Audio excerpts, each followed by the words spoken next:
The dry weather conditions, or El Nino, is more than just a concern to the farmers and the government. It is now a national crisis. The government on Wednesday called a high-level meeting with other stakeholders with the aim of stabilizing the crisis that is affecting farmers countrywide. Minister Holder, giving an update on the task force, reported the following. Now, currently, we are experiencing an El Nino situation, which affects some parts of the world with drought and other parts of the world with floods. As you're probably aware, southern South America is experiencing flood conditions, Paraguay and Argentina. And we up north are experiencing very dry conditions.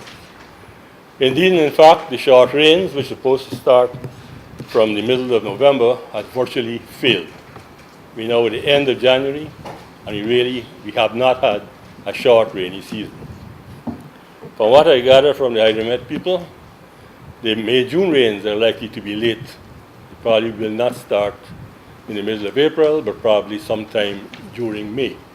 Minister of Communities RONALD BULKAN, who holds responsibility for the water sector, says water needs to be shared fairly. And that we don't have a situation where anyone, because of their proximity to the sources of surface water that is available, that there is any monopolization, but that we can have such equitable access so that all are treated fairly.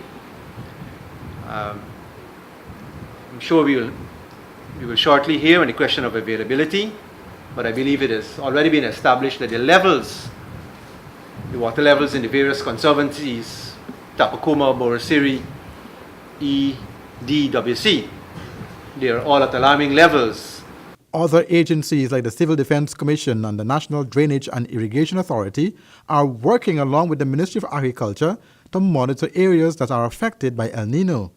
The 2016 first crop production will be affected if the situation continues.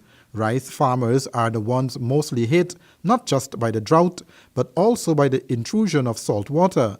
General Manager of the Guyana Rice Development Board, Nazim Hassan, stated that of the 177,734 acres sworn thus far, 39,601 acres have been affected by the El Nino situation. It was also reported by Minister of Public Health, Dr. Karen Cummins, that El Nino has already affected Barometer with a gastro outbreak, but the situation is under control. Head of the Civil Defense Commission, retired Colonel Shabula Ramsrup, says if the situation continues until the end of the month of March, government will provide aid to those affected. Since government recognized that El Nino is not getting better, a task force was set up to deal with the irrigation issues across the country. Citizens have now been warned by government to use water sparingly until the crisis is over.